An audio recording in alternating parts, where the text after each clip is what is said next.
நேயர்கள் அனைவருக்கும் ஆஸ்ட்ரோ கலையரசியின் அன்பான வணக்கங்கள். 29/4/2022 வெள்ளிக்கிழமை அன்று சனி பகவான் அதிசாரம் பெற்று மகரத்திலிருந்து கும்பத்திற்கு நகர்கிறார். அதே நேரம் 4/6/2022 அன்று வக்ரகதி அடைந்து கும்பத்திலிருந்து மகரத்திற்கு வந்து பின்பு ஐப்பசி 6ஆம் தேதி 23/10/2022 ஞாயிற்றுக்கிழமை காலை 9:36க்கு வக்ர நிவர்த்தி பெறுகிறார். கிட்டத்தட்ட 142 நாட்கள் சனி பகவான் வக்ரகதி அடைகிறார். இந்த மாதிரி வக்ரகதி அடையும் போது ஒவ்வொரு ராசி நேயர்களுக்கு எப்படி இருக்கும் அப்படிங்கிறத என்பதை பற்றி தெளிவாக சொல்வதற்கு திண்டுக்கல்லிலிருந்து ஜோதிட சாம்ராட் திரு ஹரிஹர சர்மா ஐயா அவர்கள் வந்திருக்கிறாங்க. அவங்க கிட்ட கேட்டு ஒவ்வொரு ராசிக்காரர்களுக்கு எப்படி இருக்கும்னு நம்ம தெரிஞ்சுக்கலாம். ஐயா வணக்கம். வணக்கம். அன்பான மேஷராசி நேயர்களே, இப்போ சனி பகவான் பார்த்தீங்கன்னா உங்களோட 10ஆம் வீடான மகரத்திலிருந்து 11ஆம் வீடான கும்பத்திற்கு பெயர்ச்சி அடைஞ்சிருக்காங்க. அப்படி பெயர்ச்சி அடைஞ்சு திருப்பி வக்ரகதியில் கிட்டத்தட்ட 142 நாள் இருக்க போகிறார். அப்படி இருக்கும்போது மேஷ ராசிக்காரர்களுக்கு சனி பகவான் பார்த்தீங்கன்னா அதிசாரத்தில் தன்னோட ராசியையும் அதே நேரத்தில் 5ஆம் இடமான சிம்மத்தை 7ஆம் பார்வையாகவும் 8ஆம் இடமான விருட்சகத்தை 10ஆம் பார்வையாகவும் பார்வையிட உள்ளார். அப்போது சனியோட பார்வை இந்த ராசிக்காரர்களுக்கு எப்படி இருக்கும்? அதே நேரத்தில் வக்ரகதி அடைந்த சனி பகவான் 142 நாட்கள் வந்து மகரத்திற்கு போகும்போது அதோட பலன்கள் எப்படி இருக்கும் அப்படிங்கிறத நீங்கள் கொஞ்சம் சொல்லுங்க ஐயா. வணக்கம் நேயர்களே. பொதுவாகவே சனி பகவான் எடுத்துக்கிட்டாலே அது வந்து இருக்கிறதுலேயே வந்து அதிக பயிற்சியாவதற்கு அதிக நாட்கள் எடுத்துக்கொள்ளக்கூடிய ஒரு கிரகம். கிட்டத்தட்ட ஒரு ராசியில் 2.5 வருடம் அவர் சஞ்சரித்து கொண்டிருப்பார். அப்போ இந்த 2.5 வருட காலத்திற்கும் இந்த ராசி சனி பகவான் நமக்கு என்ன செய்ய போகிறார்கள் எல்லாருக்கும் அந்த ஒரு மனக்குழப்பங்கள் இருக்கத்தான் செய்யும். இப்போ இந்த சனி பகவான் வந்து வர்ற 29ஆம் தேதி அதிசாரம் பெற்று மகரத்திலிருந்து கும்பத்திற்கு செல்கிறார். அதாவது 10ஆம் இடத்திலிருந்து மேசராசிக்கு 10ஆம் இடத்திலிருந்து மேசராசிக்கு 11ஆம் இடத்திற்கு செல்கிறார். 15ஆம் இடத்துல அங்கிருந்தா அவர் வக்ரகதி அடைகிறார். கிட்டத்தட்ட 4/6/2022 வக்ரகதி அடைகிறார். இப்போது அது 11ஆம் இடம்னு பொதுவாக நாம் சொல்கிறோம். ஆனால் மேசராசிக்கு வந்து அது வந்து சரலக்னம்ங்கிறதுனால அது பாதகஸ்தானமாகவும் இருக்கக்கூடிய இடம்தான் இந்த 11ஆம் இடம். இருப்பினும் சனி பகவான் அங்கு ஆட்சி பலத்தில் அமர்ந்திருக்கிறார். இந்த சனியோட ஸ்பெஷாலிட்டியே அதுதான். அது வந்து தன் சொந்த வீடான கும்பத்தில் தான் சஞ்சரிக்கிறார். அதிசாரம் பெற்று சென்றாலும் வக்ரம் பெற்று திரும்பி வந்தாலும் இரண்டுமே தன் சொந்த வீட்டில் தான் அவர் சஞ்சரிக்கப் போகிறார். ஆனால் அதே சமயம் மேசராசியாகிய செவ்வாய்க்கு சனி பகவான் கடுமையான பகை கிரகமாகும். இது அதிசாரம் பெற்று அங்கே செல்லும் பொழுது அங்கே ஏற்கனவே செவ்வாய் பகவான் வேறு அங்கே உட்கார்ந்துருப்பார். இப்போ உங்கள் ராசியில் ஏற்கனவே சூரியன் ராகுவோடு சம்பந்தப்பட்டு உங்கள் ராசியில் வந்து இந்த புது வருடம் ஆரம்பிக்கக்கூடிய காலகட்டத்தில் உட்கார்ந்துருந்தார்.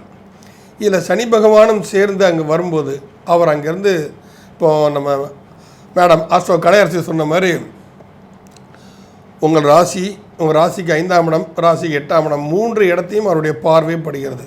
சாதாரணமாக சனி பார்வை மிகவும் கடுமையான விளைவுகளை தரும். இப்படிங்கிறது ஒரு ஜோதிடத்தில் ஒரு பொதுவான விஷயம். அதே சமயத்தில் அவர் வக்ரகதியில் இயங்கும் பொழுது அவர் என்ன செய்வார்? வக்ரகதியில் இயங்கும் போது என்னென்னால் அவருடைய கெடுபலன்கள் கொஞ்சம் குறைய தொடங்கும்.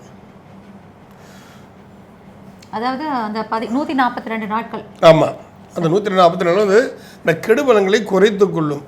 இப்போது சனி பகவான் ராகுவை பார்க்க, ராகு பகவான் சனியை பார்க்க, ரெண்டுக்குமே வீரியம் கூடும். அப்போ வீரியம் கூடும்போது மேசராசிக்கு கெடுபலன்கள் அதிகமாக நடக்கணும். இது வந்து ஜோதிடத்தில் ஒரு பொதுவான விதி. ஆனால் இங்கே அவர் வக்ரகதி அடையும் போது என்னென்னா அதுக்கு நேர்மாறாக நன்மைகளை நடக்க ஆரம்பிக்கும். அப்போது உழைப்புக்காரகன் சனி பகவானின் பார்வைப்படும் போது மேசராசிக்கர்கள் துள்ளி ஓடும் புள்ளிமான் போல குதித்து எழுந்து வேலை செய்வதற்கு ஆயத்தமாகக்கூடிய ஒரு காலகட்டமாக நம்ம இதை எடுத்துக்கலாம்.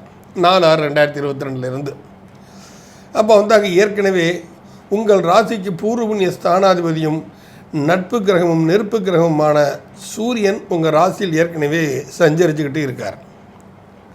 அவர் உச்சஸ்தானத்தவர் உச்சம் பெற்று சஞ்சரிக்கிறார். அப்போ அவருடைய உச்சத்தன்மையும் சற்று கட்டுப்படுத்தப்படும். அப்போ உச்சத்தன்மை கட்டுப்படுத்தணும்னா ஓவர் பிரைட்னஸ், இந்த ஓவர் பிரைட்னஸ் இருந்தால் கண்ணு தெரியாது, கண்ணு கூசும், பார்வையை என்ன நடக்குன்னு நமக்கு தெரியாமல் போயிடும். அந்த மாதிரி தன்மையிலேருந்து ஒரு நார்மல் ஸ்டேஜுக்கு உங்கள் மேசராசிக்காரங்கள்லாம் ஓரளவு வந்துடுவாங்க. இப்போ இங்கே இருந்துக்கிட்டு அவர் மேசராசிக்கு நற்பலன்களை சற்று அதிகமாக கொடுப்பார். ஏன்னா லாபஸ்தானத்தில் இருந்து லாபங்களை அள்ளி கொடுப்பார்னு நம்ம சொன்னால் இது மிகையாகாது. மேசராசிக்காரனுக்கு இந்த வக்ரத்தன்மை என்பது சற்று சாதகமான விஷயங்கள் தான். நீங்கள் தொழிலாளியாக இருந்தால் தொழிலில் லாபத்தை கொடுப்பார், படிப்பாளர்களாக இருந்தால் கல்வியாளர்களாக இருந்தால் கல்வியில் உங்களுக்கு மேன்மையான தன்மை ஏற்படும். நீங்கள் ஒரு படைப்பாளிகளாக இருந்தால் உங்கள் படைப்புக்கு அதிக மகத்துவம் கொடுக்கப்படும். ஏன்னா எல்லாத்துக்குமே மக்கள் தொடர்புங்கிறது கட்டாயம் வேணும். அந்த மக்கள் தொடர்பு காரகன் தான் நம்ம சனி பகவான். ஆக இது கிட்டத்தட்ட சொல்லப்போனால் மேசராசிக்கு இது ஒரு உத்தமமான நிகழ்வுன்னு தான் நம்ம சொல்லணும். ஏன்னா மேசராசியை பார்க்கக்கூடிய அந்த டைம். அதே சமயத்தில் அவர் உங்கள் ராசிக்கு 5ஆம் இடத்தையும் அவர் பார்க்குறார். 5ங்கிறது என்ன? பூர்வ புண்ணிய ஸ்தானம். நான் முன்ஜென்மத்தில் செய்த வினைகளை எடுத்து காட்டக்கூடிய ஸ்தானம் 5ஆம் இடம். அப்போது சனி பார்க்க கோடி கெடுபலன் என்று ஜோதிடங்கள் சொல்கின்றன. ஆனால் வக்ரகதியில் அவர் இயங்கி பார்க்கும் பொழுது அது அந்த கெடுபலன்கள் குறைந்து விடும். அப்போது குழந்தைகள்லாம் என்னதுன்னா கொஞ்சம் விளையாட்டுத்தனம் அதிகமாக இருக்கும். விளையாட்டுத் துறையில் கொஞ்சம் அதிகமாக ஒரு ஈடுபாடோடு அவங்க நடந்துப்பாங்க. படிப்புக்கு கொஞ்சம் முக்கியத்துவம் கம்மி பண்ணிவிட்டு விளையாட்டுத்துறையில் கொஞ்சம் அதிகமாக ஈடுபடுவாங்க மேசராசிக்காரங்களுடைய குழந்தைகள் எல்லாருமே. அதே சமயத்தில் சனி பகவான் இந்த ஜென்ம கர்மா காரகங்கிறதுனால உங்கள் பூர்வ புண்ணிய தோஷத்தை விலக்கிக் கொள்ள முன்னோர்கள் வழிபாடுகள் செய்து முன்னோர்கள் சாப நிவர்த்தி அடைந்து பித்திருக்களை முக்தியை கொடுத்து அதனால் நீர்த்தார்கடன் தீர்த்து ஏற்கனவே அவர்களுடைய சாபங்கள் எல்லாம் ஆசீர்வாதமாக மாறி ஒரு நற்பலன்களை கிடைப்பதற்குண்டான ஒரு காலகட்டத்தையும் அது வக்ரசனி ஏற்படுத்தி கொடுக்கும். அப்போது அதே மாதிரி வயசானவங்க பெரியவங்க இருக்காங்களா, இது நாள் வரை மனதில் தவித்து கொண்டிருந்த இந்த மாதிரி யாத்திரைகள்லாம் நம்மளால் போக முடியலையே செய்யலைங்கமெல்லாம் இவங்களே முன் அப்பா நீங்கள் ரொம்ப நாள் ஆசைப்பட்டீங்க, கையில் கொஞ்சம் காசு இருக்குப்பா, போயிட்டு வந்துருங்கப்பா, உங்கள் ஆசையை நீங்கள் நிறைவேற்றிக்கோங்கன்னு சொல்லி பிள்ளைகளே அவருக்கு ஆதரவாக செயல்படக்கூடிய ஒரு காலகட்டம்னு நம்ம இது அருமையாக நம்ம சொல்லலாம். அதே சனி பகவான் அங்கிருந்து உங்கள் ராசிக்கு அஷ்டமஸ்தானம்னு சொல்கிறோம். நம்ம அஷ்டமஸ்தானத்தை பார்ப்பதால் பொதுவாகவே ஆயுள்காரகன் தன் திசையினாலும் தன் பார்வையினாலையும் யாருடைய ஆயுளையும் பறிக்க மாட்டான். இதுதான் யதார்த்தமான உண்மை.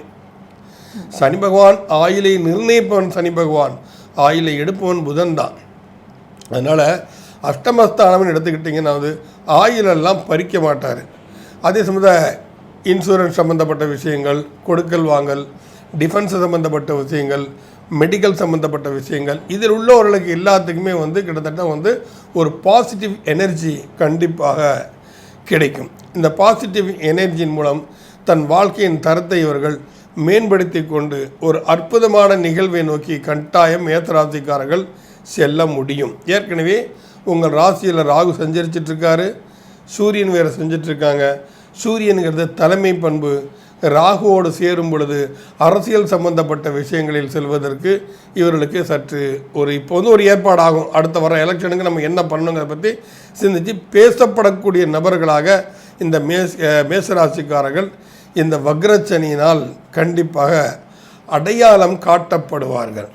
இது ஒரு மகத்துவமான விஷயந்தான், பயன்படுத்திக்கணும். இந்த டயத்தை பயன்படுத்திக்கிட்டால் நிச்சயமாக ஜெயிக்க முடியும்.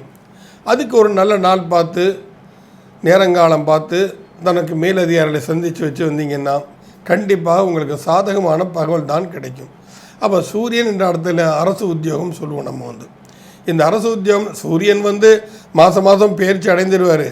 இந்த வக்ரகதி அடையக்கூடிய தன்மையில் வக்ரகதி அடைத்துமில்ல அவர் ரிஷபராசிக்கு போயிடுவார். ஆனால் இந்த ஆரம்ப காலகட்டங்கள் இந்த சமயத்தில் இப்போ இந்த வக்ரகதி அடைஞ்சு அவர் அதிசாரம் பெற்று கும்பத்திற்கு செல்லக்கூடிய காட்டங்கன்னா அவர் மேஷத்தில் ஏதாவது அமர்ந்திருக்கிறார். அப்போ இவங்களுக்கு என்ன சூரியன் மேலும் சூரியனுடைய தன்மை வெளிப்படும்.